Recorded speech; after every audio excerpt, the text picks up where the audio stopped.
Let's see if we can share this live. Okay. All right. Looks like we are live on YouTube.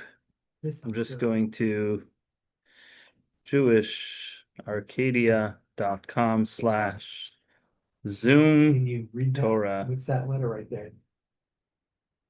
Okay. Yeah, that one. You. Join How does live that spell? now. Did you vote for? Clue, yeah. All right. Very good.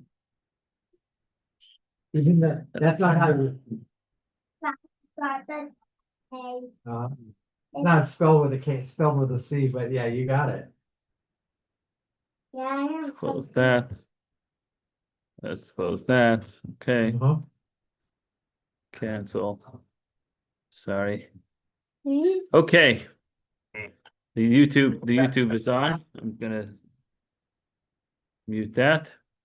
All right. And here we go. Pirkei Avot. That's what we're gonna talk about. Oh, okay. Because as you may know, I'm sure you know that not only do we do Pirkei Avot from Pesach to Shavuot, so that we get ourselves ready for Matan Torah, but we also learn Pirkei Avot throughout the summer. At least that's the Chabad custom. And what's the reason for studying it throughout the summer? Any guesses? Why in the summer? Don't know. To make sure you behave. That's literally what it is. Look at the first section. The Alter Rebbe writes in his Siddur regarding the study of Pirkei Avot on Shabbos afternoons that some follow this practice throughout all the Shabbats of the summer. Indeed, our Rebbes followed the custom of studying Pirkei Avot on every Shabbat of the summer. Now, just because the Rebbes did it doesn't mean that we all should do it. Right. But the Rebbe says, since they did so openly and publicly, it is clear that the practice of studying Pirkei Avot throughout all the Shabbats of the summer is not limited only to select individuals. Rather, anyone who wishes can be among those some follow this practice, and quote unquote, of studying Pirkei Avot on all the Shabbats of the summer. Now, before I go further, why do we do it throughout the summer? Because You mean if you're a if you're a Lubavitcher, yeah, or just you want to you think that the Alter Rebbe was a wise man and you want to follow his advice. The reason is because when the sun is out, the Yetzer Hara is out. And in order to keep the Yetzer Hara in check when the sun is shining and all sorts of pretty things or people might be outside, we need to remember not just the letter of the law, but going beyond the letter of the law and practicing restraint when necessary and practicing overabundant kindness where appropriate, etc., etc. So all of that and more is found in Pirkei Avot, hence why in the summer specifically we study these topics. So on this Shabbat, the Shabbat following Shavuot, the study of Pirkei Avot begins again from the start with the first chapter. So anybody who didn't do this cycle since Passover, you have another chance now to start the cycle again. In this chapter, specifically Mishnah 12, in this chapter, Hillel's teaching regarding love for one's fellow Jew appears in Mishnah 12. Hillel said, Hillel Omer, Have mi talmida shel Aaron, be among the students of Aaron, Aaron the high priest. Ohev shalom v'rodev shalom, love peace and pursue peace. Ohev et abriot, love the creations. Umekarvan la Torah, and draw them closer to Torah. Okay, so this idea is especially connected to Shavuot, which we have just celebrated. In the Tikkun Leil Shavuot, the text we read on Shavuot night, there's a teaching of Rabbi Shimon Bar Yochai from the Zohar on our Torah portion. Quote, Rabbi Shimon rejoiced and said, "O God, I heard of you, and I was afraid." There, fear is appropriate. But for us, it depends on affection. As it is written, you shall love the Lord your God, and it's written, because of the Lord's love for you, and it is written, I have loved you, and so on. So, Rabbi Shimon Bar Yochai is basically saying, I'm going to emphasize, and I recommend emphasizing the relationship with God coming out of love. Now, the Rebbe says this is quite astonishing. Habakkuk says, "Oh God, I heard of you and I was afraid. Shamati shimacha yereti." And Rabbi Shimon Bar Yochai says, no, for us it depends on love. So is he arguing with Habakkuk, the prophet? This relates to the broader idea, says the Rebbe, of love for one's fellow Jew. The theme of Hillel's teaching. Be among the students of Aaron. Because these two loves, love of God and love for one's fellow Jew, are entirely one.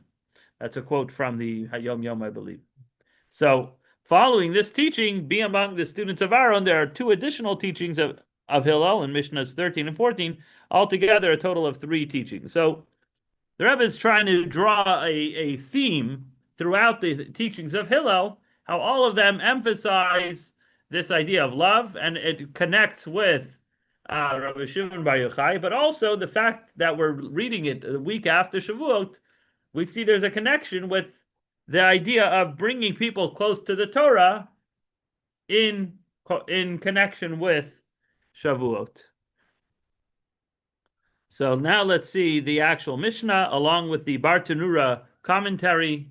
The Bartanura commentary was around long before the Bartanura wine, which is very popular. But they both come from the same town, Bertinoro. So you want to read source 1? Yeah, Hillel and Shammai received from them. Hillel said, be among the students of Aaron, love peace and pursue peace. Love the creations and draw them closer to Torah. Okay, Bethanora. Be among the students of Aaron. Avod, the Rabbi Natan explains how Aaron expressed his love for peace. When Aaron observed people quarreling, he would thus approach each one of them without their fellow's knowledge. Look, your friend is very regretful, beating himself up over what happened. Aaron would say, he would ask me to approach you with forgiveness. Then the friend He asked me. He asked me Yeah. to approach you for forgiveness. Then the friends would embrace. How did he draw the others closer to the Torah? So now we see 2 things. Aaron brought people closer to each other, and he brought them closer to the Torah.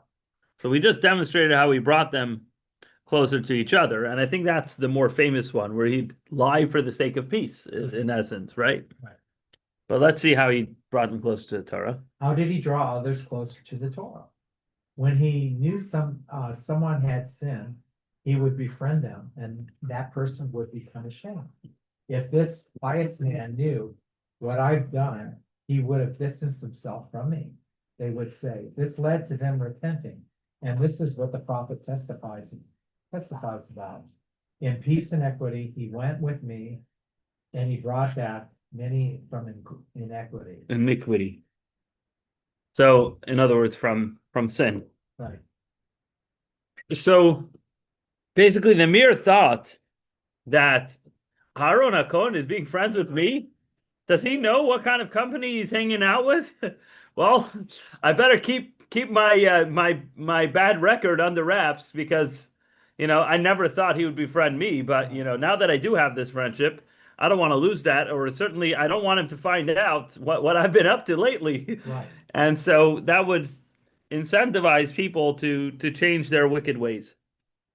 Okay, he would also say. So now we're going to Hillel's next teaching. Yeah. He would also say, one who advances his name destroys his name. One who does not increase diminishes.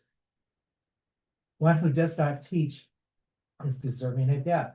And one who makes personal use of the crown of Torah shall perish. So let's try to figure this out one thing at a time. If you advance your name, destroy your name. Okay, I get that. In other words, if you have too much pride, right, you're going to end up disgraced, right?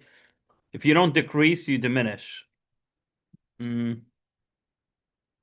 Okay, I guess it's like they say in finances, money that sits without gaining interest, right, you're losing money due That's to right. inflation, right?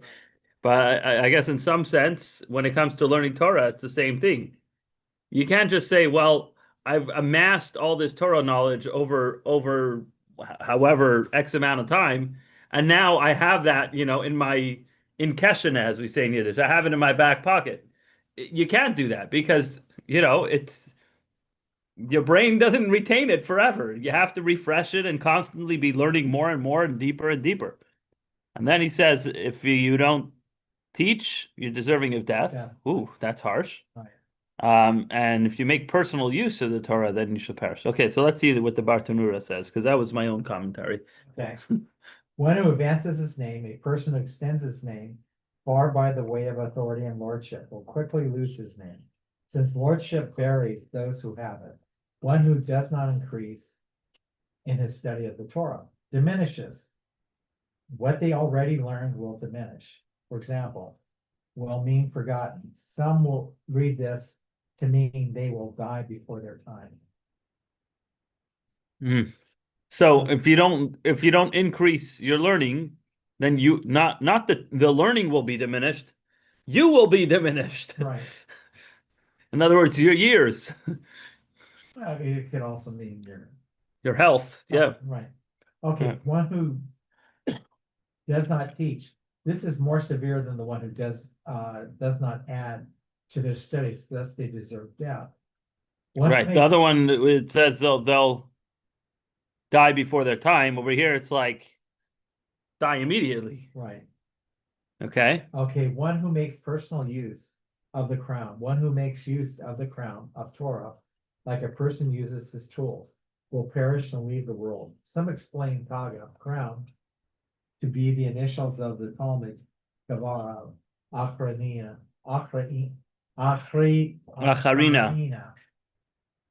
the students of another man, as it is forbidden to take service from students who are not his students. I have heard another explanation. One uses the Taga, meaning that one who makes use of God's explicit name perishes and is lost.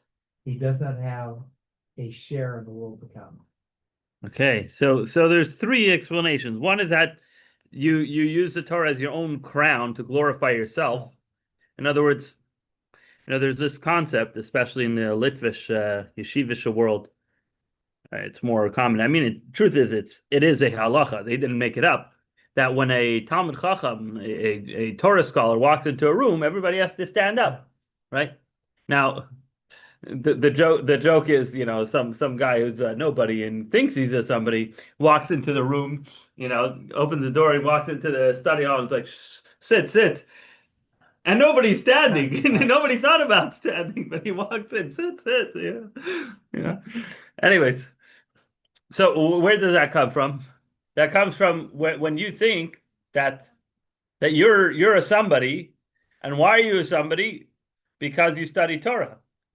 And it almost implies that your whole motivation for studying Torah in the first place was that you should be able to put on this big crown and glorify yourself that you have the status of a Torah scholar. As opposed to the true spirit of that halacha, that you have to stand up for a Torah scholar, is that somebody who possesses that much Torah knowledge, you're not standing up for them. They're a nobody. But you're standing up for the Torah, which they represent, right? But somebody who abuses that honor, that Torah honor, and says, "Oh, look, I'm just going to cash in on my status of a Torah scholar," that's very dangerous. And then there's other things related to the Rashi Tevos. Taga means a crown, which means Talmud Gavra Achrina, the student of another person. So you're allowed to use your own student. Say, hey, Shloimelech, can you get me a coffee?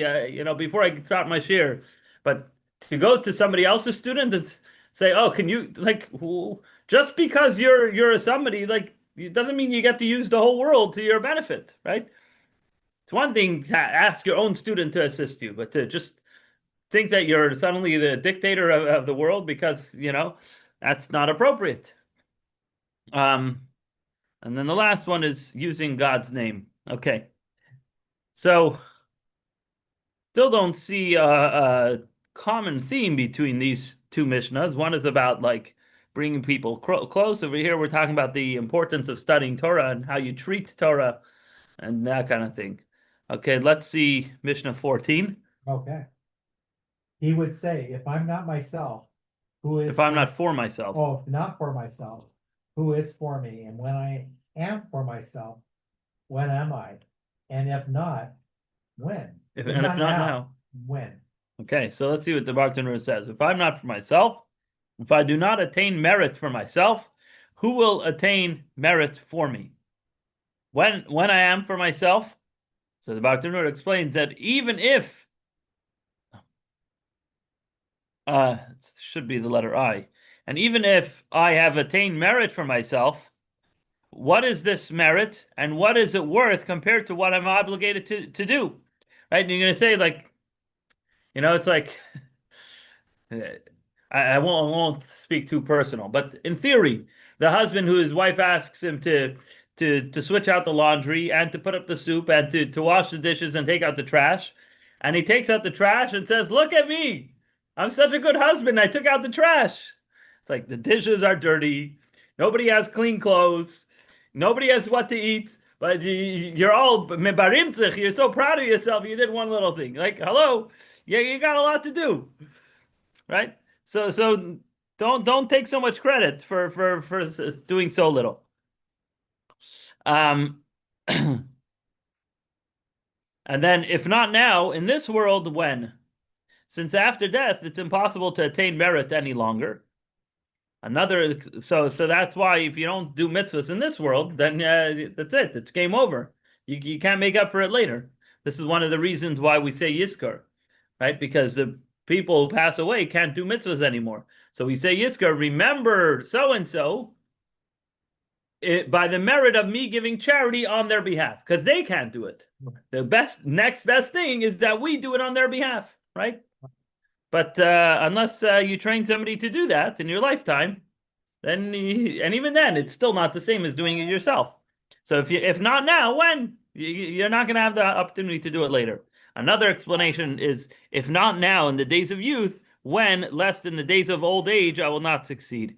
Right? You might say, maybe, now I'm too busy. I have a family. I have a community. I'm too busy. I can't, I can't get involved in, I don't know, community work or volunteer work. And it's like, yeah. And so when you're older, suddenly you're going to have all the time. Don't count on it. So very, very poignant, practical, wise advice from Hillel.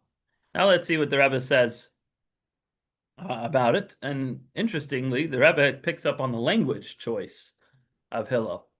So the first and third ones are in Hebrew, but the middle one, the one about Torah, is all in Aramaic. Says the Rebbe like this. These three teachings of Hillel are differentiated from each other. Two of them, the first and the third, are written in Hebrew, right? Heve mitalmido shel Aaron, that's Hebrew.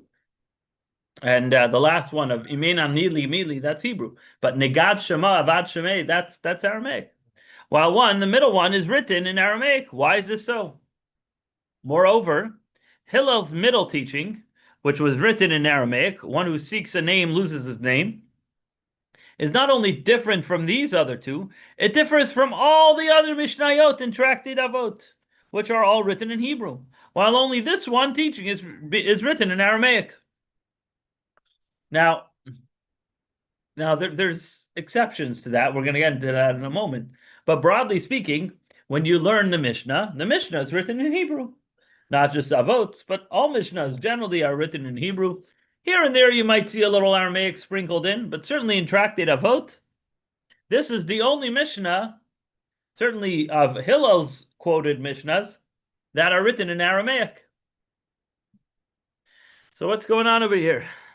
Now, before answering that question, the Rebbe clarifies, don't think I didn't read the book. Yes, I know you're going to point out that there are two other Mishnahs that are in Aramaic, but that's because these were people who were converts, and even though they spoke Hebrew, their main language was Aramaic. Right. I kind of think of it like, in the Orthodox Jewish entertainment world, and the singers that are Orthodox Jews, a lot of their songs are in Hebrew. I'd say the vast majority. Maybe now it's becoming less. Like there's a lot more English. But for a guy like, say, Mordechai ben David to sing in Hebrew makes perfect sense.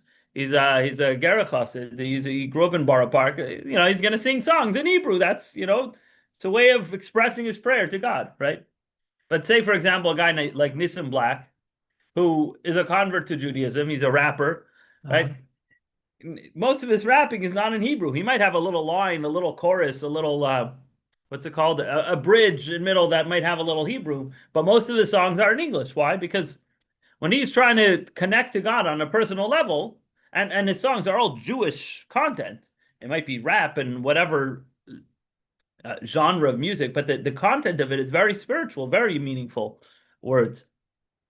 But what language is he singing in? He's singing in English because he grew up in the hood, you know. So he's gonna sing in English. It makes perfect sense.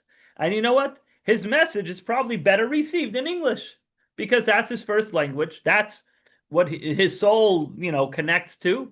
So, no harm, no foul. Nobody has any complaints. Right. On the contrary, if he's gonna try to pretend to speak Hebrew like a native, it may come off a little interesting, right? Again, this is just an example.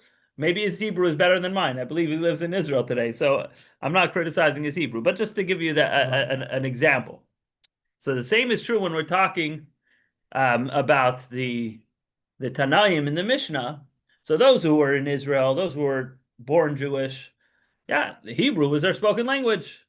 But those who came from Babylonia or immigrated from there or converted from that society, Hebrew wasn't their first language. And they had great, profound insight, which is relevant to us and all future Jewish generations, or all generations, Jewish or not. The Pirkei Avot, I'd say, is one of those things that anybody could learn and really, become a better person from. But be it as it may, they say it in Aramaic because that's their language of origin. So here the Rebbe says there's another Mishnah in Avot that is written in Aramaic, the teachings of Ben Bagbag and Ben Heihei. Source 2, Ben Bagbag would say, delve and delve into the Torah, for all is in it. See with it, grow old, and warn in it. Do not budge from it, for there is nothing better. Ben Heihei would say, according to the pain is the gain. Long before that statement was made into English, no pain, no gain, he said, according to the pain is the gain. So the Rebbe explains why this one's written in Aramaic. You want to read that one? I think you'll like the numerology of it. The Rebbe. Okay, there is a simple explanation for why the language of this Mishnah differs from the others in the vote. Ben Bagbag and Ben Heihei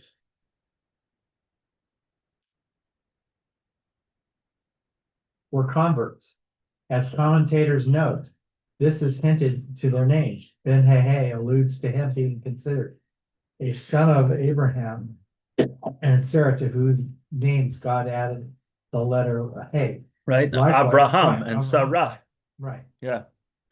Likewise, Bagbag has a numerical value of Hey. Okay, so it's Bays and Gimel right, is 5. right. It follows logically that their first Torah teachings immediately after their conversion were said in Aramaic. These teachings were recorded to the Mishnah in that language because one is obligated to repeat a teaching in the language of one's teacher. But this explanation does not apply to Hillel. Not only was Hillel not a convert, he was a distinguished lineage from the tribe of Judah and descended from King David. He even served as Nasi, the head of the Sanhedrin. So why was his middle teaching written in Aramaic? Right. So this actually strengthens the question on Hillel talking in Aramaic. I understand why the converts are speaking in their native tongue, because that's their native tongue, right? I think one of the reasons why they're not given a name is because conversion to Judaism was met with, shall we say, unpleasant results Right. on the part of the Romans and whoever. So they went anonymous by this pseudonym of Heihei or Bagbag, which Right. everybody knew. It was like, oh, those were the convert rabbis, you know. Right. So then why is Hillel writing in Aramaic? So the Rebbe says like this. The explanation is as follows. The particular teachings chosen to be in Tractate Avot are selected from among the many statements of each of the sages. They were specifically selected as they are reflective of significant events and experiences in the sages' lives, or because they have some connection with their names and the like. So, obviously, throughout the entire life of name your favorite rabbi, they said a lot of things, right? But not all of the things that they've ever said are going to be printed and quoted in their names. The teachings that were selected to be put into Pirkei Avot and to quote Hillel and say, Hillel used to say, it means either this was something that was a mantra of theirs constantly, or it was quintessentially them. It represented who they were as a person. And by the way, there's two books I have. It's called Biurim LePirkei Avot, the Rebbe's explanations on Pirkei Avot. And throughout the summer, every year, or many of the years, the Rebbe would elaborate on Shabbos on certain elements of that week's Pirkei Avot. And one of the favorite things that the Rebbe would do is to appreciate the connection of the author to the thing he said. You can learn Pirkei Avot and become an incredible human being just from following the teachings of Pirkei Avot.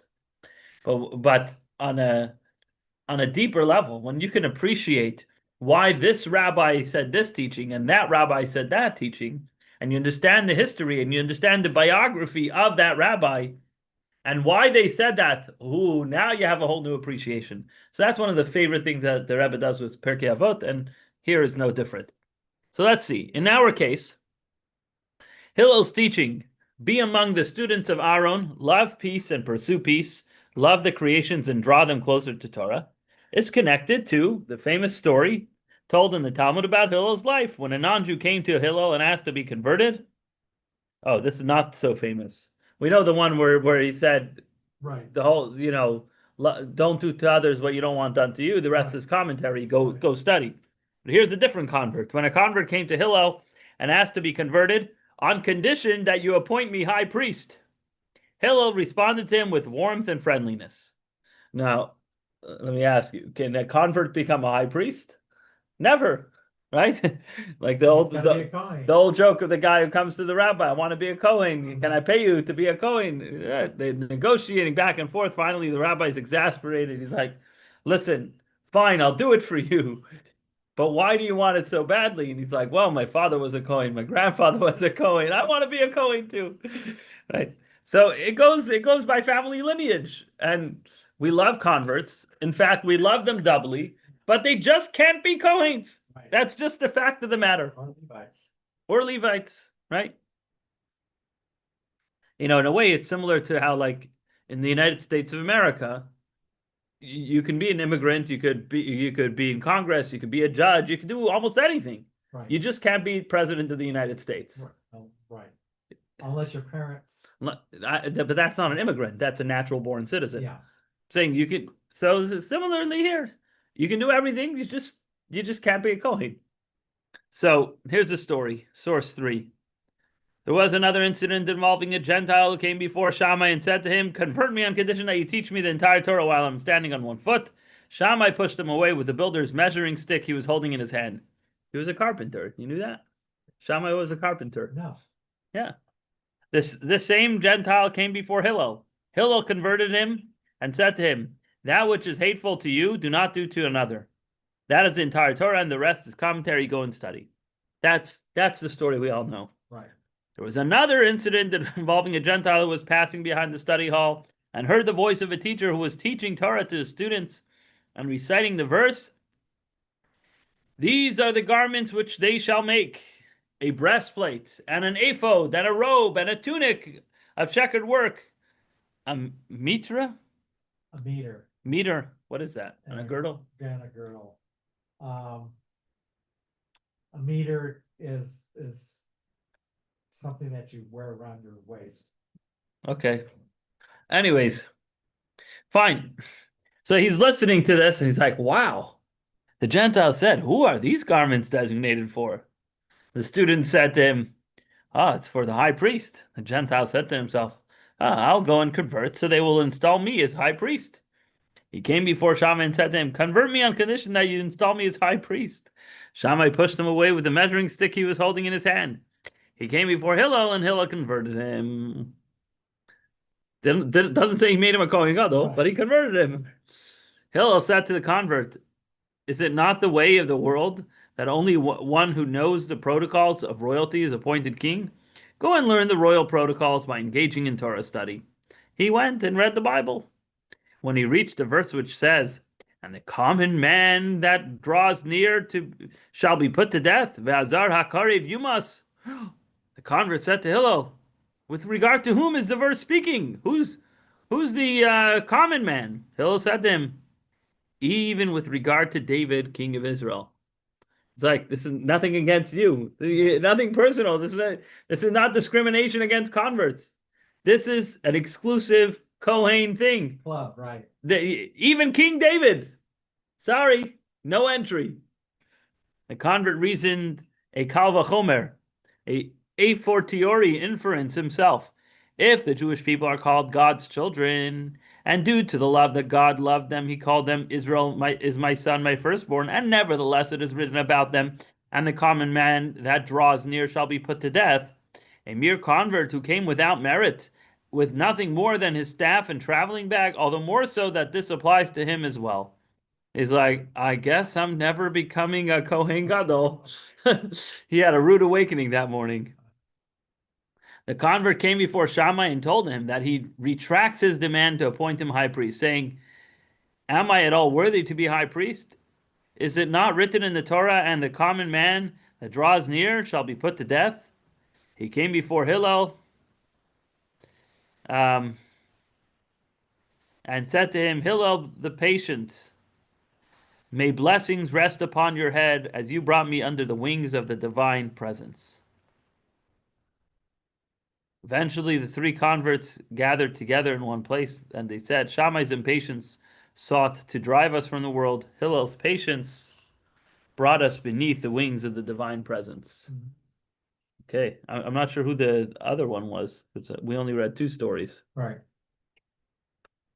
I guess I'll have to look it up in Shabbos stuff, Lamed Aleph. Okay, so that's the story. So now we have a little context for who Hillel is, what kind of guy he is. So now we can connect that to the Mishnah. You want to read the next part, the Rebbe? This is the meaning of the love, the creations, and draws them closer to Torah. Hillel used the word burial, creation,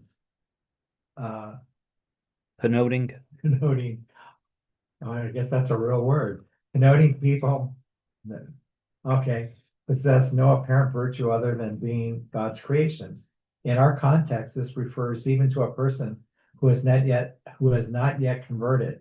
Hillel still approached such a person warmly and drew him close, bringing them close to Torah. Hillel in Babylonia. So the same is true of the other teachings. They're also connected with specific events over the course of his life, as we'll see. Hillel is called Hillel the Babylonian because he came from Babylonia. After ascending from Babylonia to the land of Israel, he became the Nasi, the leader of the Jewish people. Regarding his appointment as Nasi, the Talmud relates. Tuni Rabunan, Talmud, Amsachim Daf, The same Samukvav. taught in the Baraita. The law has forgotten the sons of Baraita. Oh, Batira, the 14th of Nisan, and occurred on Shabbat. And they forgot and did not know whether the Paschal lamb overrides Shabbat. They said, is there any person who knows whether a Paschal lamb overrides Shabbat or not? People said to them, there's a certain man in Jerusalem who came up from Babylonia named Hillel, a Babylonian. At one point, he served the two most eminent scholars of the generation, Shemaiah and Avtalion. By the way, they were converts. Really? They were. Huh. I did not know that. Mhm. I did not know that at all. Thank you. Yeah,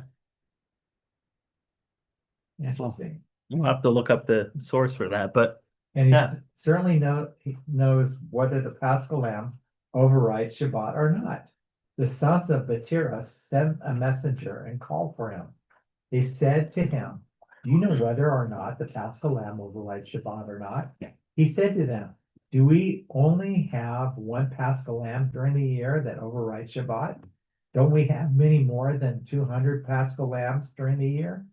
For example, sacrifices that override Shabbat?" basically he was rhetorically telling them, it's like, I don't understand. You're wondering if you're allowed to bring a sacrifice on Shabbat. In Right. essence, that's your question. Right, Now, to be fair, nowadays we have a calendar where there's a cycle and you know what day of the week Passover will be this year, next year, and in 100 years, right, right? But then it was based purely on the moon's sighting. right. So it could have very well been that for 30 years in a row, they never had a Passover that started on Saturday night. Mhm. And so suddenly one year, Erev Pesach is on Shabbat, which is the day you have to bring the Korban Pesach. Right, And they're like, wait, do you do this? Do you do it a day early? When do you burn the chametz? Like everybody's trying to remember. They don't have a Shulchan Aruch to open and read the law, right? Everything's oral. right. So they're like, what do you do here?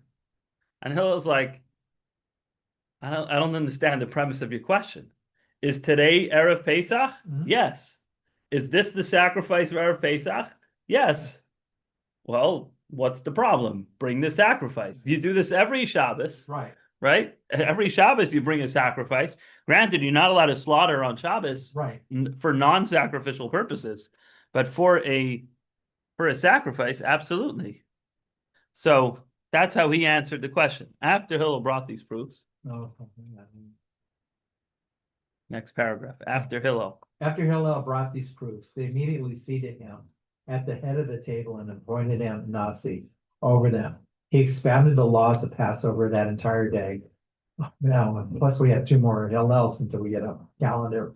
In the course of his Mhm. teachings, he began rebuking them. He said to them, "What caused this to happen to you? That I should come up from Babylonia and become Nasi over you. It was your laziness that you did not serve the two most eminent scholars of the generation living in Israel, Shemaiah and Avtalion." And by the way, I just looked it up. The Mishnah in Pirkei Avot says the Bartanura says Shmaya and Naftalion. They are both Gerei Tzedek, Mhm. righteous converts, and they are from the children's children of Sancheriv. And why was he called Avtalion? I heard that the reason is because he was the Av Bastin. So in other words, Talia in Aramaic means like young ones. Right, So Av Talion means the father of the young ones. In Right. other words, he was the chief of the little guys. Um, uh, he doesn't explain the name Shmaya, but I heard God. Okay, Uh-huh. fine. But yeah, so they were converts. Interesting. Okay, he said to them, "What caused this to happen to you? That I should come up from Babylonia and become Nasi over you?" Okay, I already spread that. Okay, Right. they said to Hillel, "Our teacher, if one forgot and did not bring a knife on the eve of Shabbat and cannot slaughter his paschal lamb, what is the law? Since he should have brought the knife before Shabbat, he cannot bring it on Shabbat. But what should he do in this situation?" He said to them, "I once heard that this law from my teachers, but I have forgotten it. But leave it to the Jewish people. If they are not prophets to whom God has revealed his secrets, they are sons of the prophets and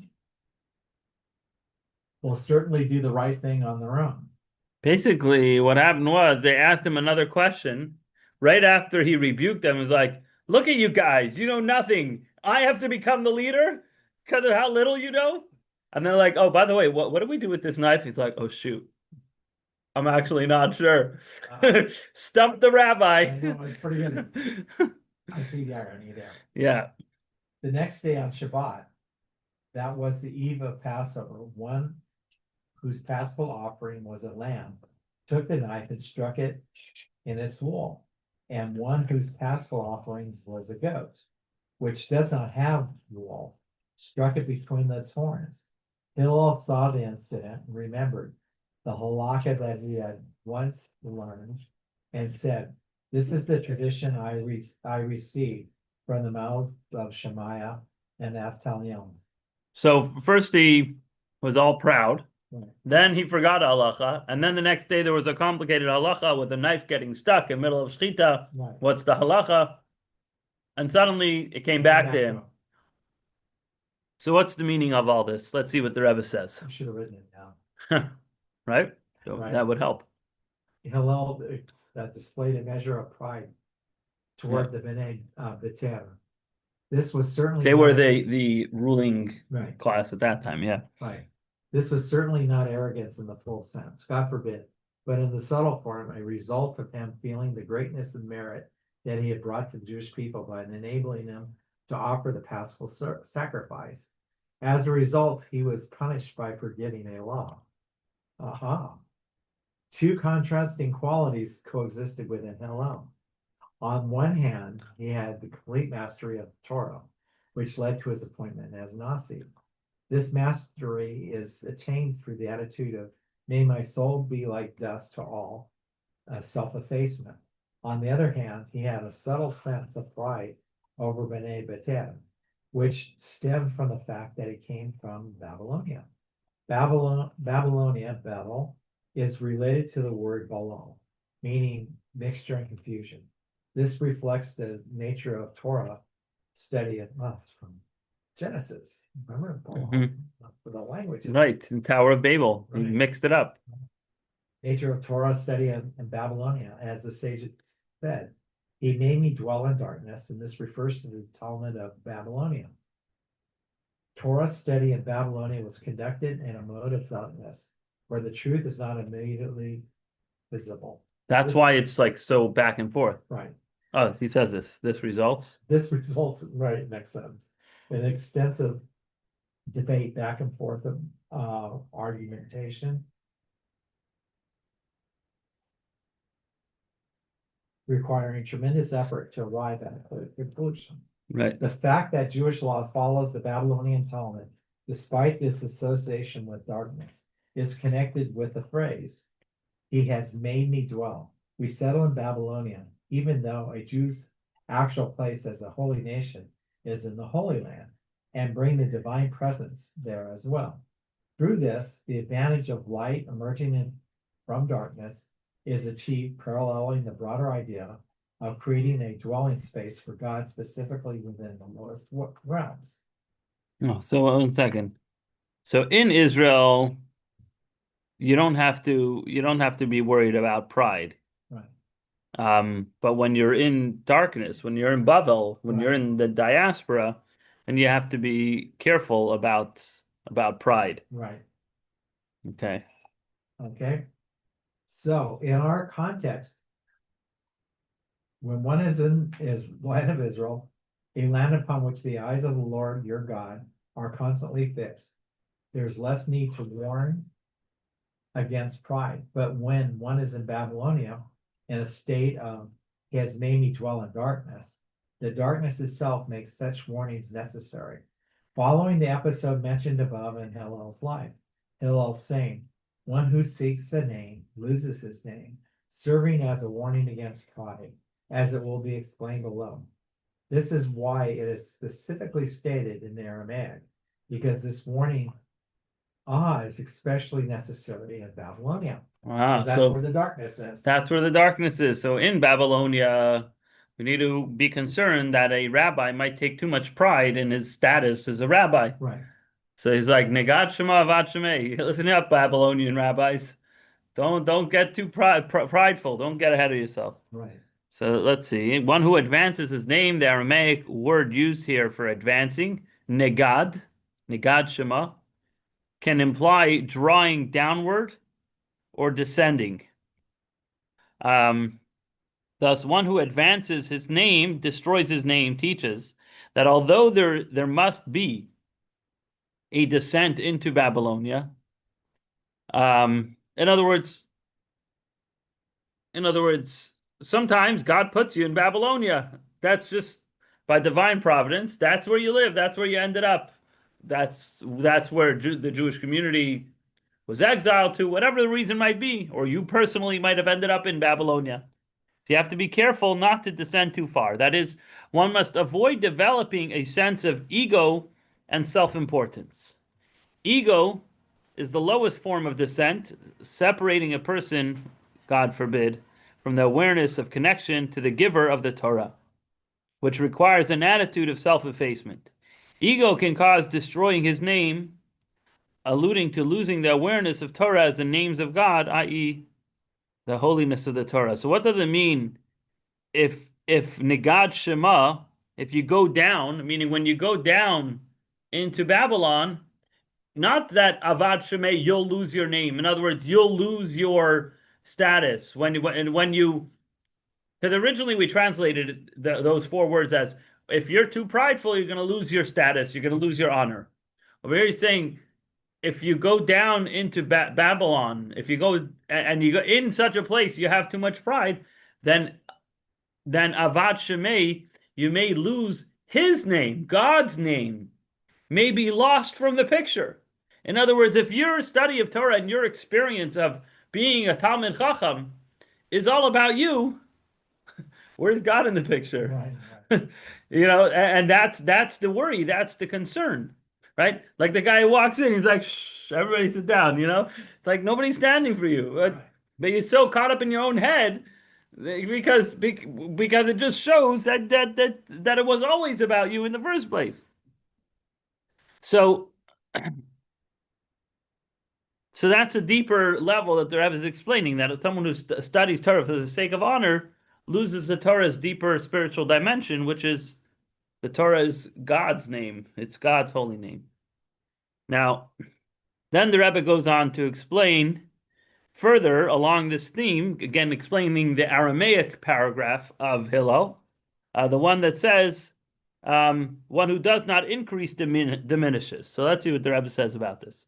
Since we are warned about descent into egotism, one might think it preferable to avoid producing new Torah insights, as this is something that could lead to a feeling of self-importance. Rather, perhaps we should simply review what we have already learned, as this is also a valid form of Torah study, right? You can say, look at my library, I have so much to read. I'm going to start publishing my own books. Who am I? What am I? But let me show you something. The Rebbe was very into publishing new Torah books. So, for example, this is called Kovetz Chidushei Torah, a booklet of Chidushim, like novelties in Torah from Baltimore, right, Maryland. That's where I learned in yeshiva.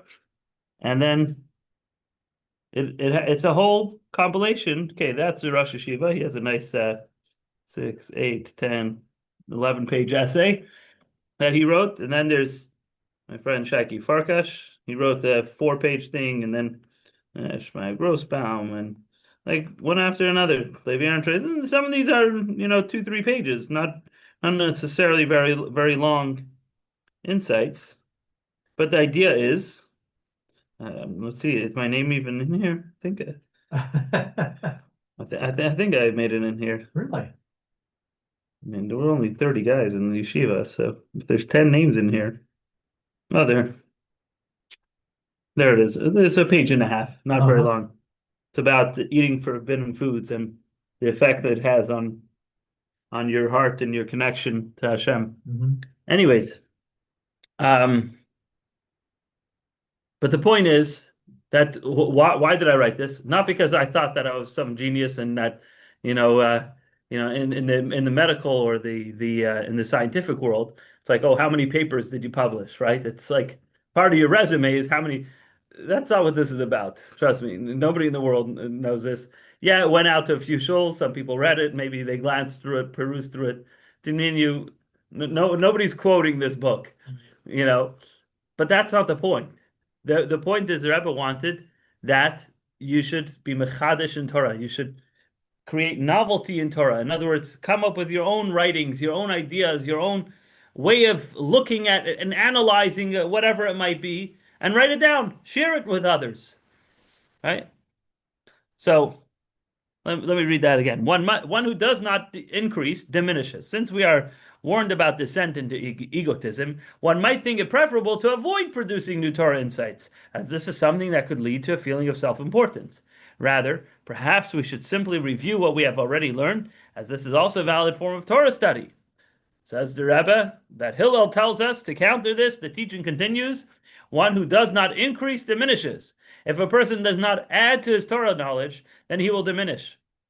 And the Alter Rebbe rules in the laws of Torah study, every soul, for its own completion, must engage in all areas of Torah according to its capacity to understand and know. He actually says in the areas of Pardis, Pshat, Remez, Drush, Sod, the 4 categories of Torah study. From this, it follows that when a person is capable of developing new Torah insights, they are obligated to labor and produce them. So much so that whoever is capable of understanding and knowing much, but is lazy, must return in a reincarnation. Whew, that's intense. Until he understands and attains everything his soul is capable of attaining, according to his unique portion in Torah, as expressed in the prayer, "V'sein chalkeinu b'sorasecha," grant us our portion in your Torah. So that's what does it mean? Grant us our portion in your Torah. What, you cut up the Torah and everybody gets a piece? No. What it means is, of course, the whole Torah is everyone's, but we're asking God that we should be able to have our portion, a section of Torah where we say, I made this, I came up with this, I really studied this so deeply that I was able to give my own angle of how to read it and how to look at it, etc. So the simple meaning is, if you don't study more, you're going to forget what you already learned. Right? Like the old saying, when you're climbing a mountain, there's only 2 ways. Either you're going up or you're going down. There's no staying in the middle of the cliff, right? Either you're free soloing or whatever it's called, or you're flying down. That's so same. So on a simple level, yeah, if you don't learn more Torah, you're going to forget the existing Torah you learned. But on a deeper level, the Rebbe says that if you refrain from innovating and advancing in Torah, because you think, oh, well, we have to be humble and we have to remember that it's God's Torah and who am I to... No. This might be the reason your soul came to this world. And you better be careful that if you don't complete what you're supposed to do in the realm of Torah study and Torah productivity, your soul may have to come back down and get the job done on the second try. And then when you solo in flight, what they'll do is they'll take the back of your shirt and cut it along the seam in the back. So you have, it's just a tradition. So you have They'll cut the seam of your shirt out. For what? Just a tradition. If you solo in flight? When you do your first solo, right? When you Oh, on an airplane. Yeah. Okay. I was talking about the yeah, I know people who climb buildings. Oh, okay. I thought you were talking about flying. No. There's like this dangerous sport called free soloing. In other words, like climbing mountains without a harness. Oh, okay. I know what you're talking about. Yes. Yeah. Okay, now we get to the next part, which is teaching others. Want to do that? Yeah. One who does not teach is deserving of death. Even when a person studies Torah and works hard to develop new insights and deepen his learning, he may still think it is preferable to avoid teaching others, so it's not a risk of becoming prideful because of his role as a teacher. The Mishnah counters this by saying, one who does not teach is deserving of death. This parallels the saying of the sages, mighty are all that are slain. This refers to the Torah scholar, qualified to issue rulings, who refrains from doing so. Oh, wow. Cautiously. And one who makes use of the crown shall perish.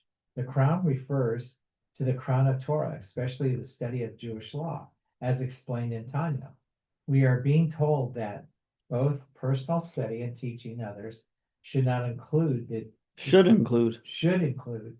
the crown of Torah, practical halakha rulings. However, this requires special caution so that one does not use it for personal honor or self-importance. For one who makes use of the crown shall perish, means that such person will lose the elevation quality associated with studying and teaching Jewish law, the crown of Torah. So the simple meaning of using the Torah crown for your own honor is that the chalaf, a person will get the chalaf to his neck. He's going to pass away. But the Rebbe explained that somebody who uses halachic rulings for personal honor is deprived of the spiritual benefit that comes from studying halacha. Right. So, in other words, like we talked about in the JLI course about what's called captivating cases in Right. rabbinic responsa, that when do you have the spiritual benefits of studying halacha properly?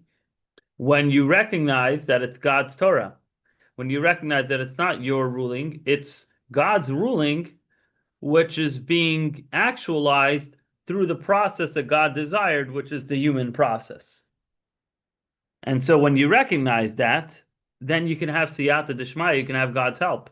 We said a story where there was somebody who was just teased about a certain question and he got it wrong.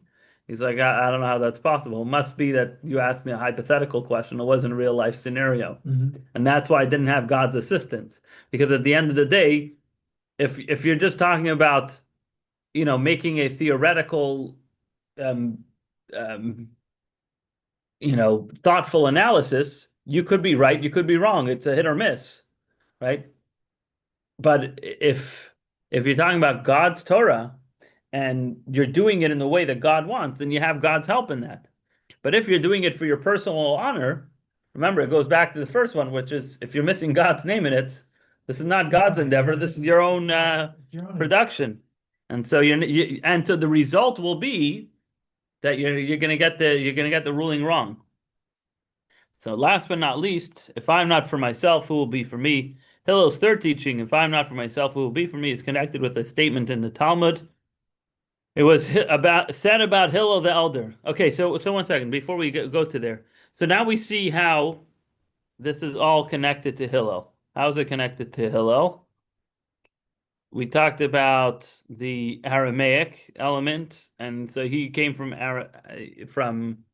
he was warning the Aramaics not to get too prideful. But right? wasn't Aramaic the lingua franca of the Holy Land at the time? Could be, but that was less. And Hebrew was the state, sort of like with Yiddish and Hebrew. Yes, I believe so. I believe you're correct.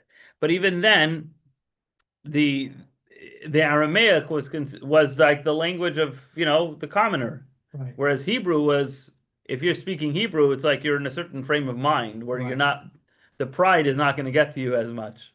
Whereas if you're speaking in Aramaic, even if you're not physically in Babylonia, there may be that in Babylonian influence, the exile influence might creep in even when they were in Israel, perhaps. I think Nachmanides did something about that because he spoke Arabic. And So that era ended the Aramaic era? no, it was I mean they did until they got kicked out of Spain. The Jews at the time spoke Aramaic? No, they spoke Arabic. Right. And they would write Arabic with Hebrew letters and stuff when they would write. Interesting. And Arabic is similar to Aramaic. Right. Uh-huh. So I think the whole mission over here is talking about your relationship with Torah, that it shouldn't be too prideful and it should be with the right balance. And so all of that is related to Babylonia. Hillel was known as the Babylonian. So now we know why he's connected to that Mishnah and why all of those things are quoted in his name. But why is, if I am not for myself, who's for me? Why is that connected to Hillel specifically? So Hillel's third teaching, if I am not for myself, who will be for me, is connected with a statement in the Talmud. Quote, it was said about Hillel. This word in the Talmud is from Sukkah, page 53. It was said about Hillel the elder that when he rejoiced during the water drawing celebration, he would say, if I am here, everyone is here. If I am not here, who's here? In other words, to him, it was important that I have to be here. I can't rely on somebody else. It's a big party in the Beit HaMikdash on Sukkot. Listen, I was there last year. It's fine. The show will go on without me. No, the show will not go on without me. I have to be there. It's important for me to be there because if I'm not there, nobody's there. And that's how he lived like that. Did he? I didn't know that. So there you go. He had FOMO. So he lived by that.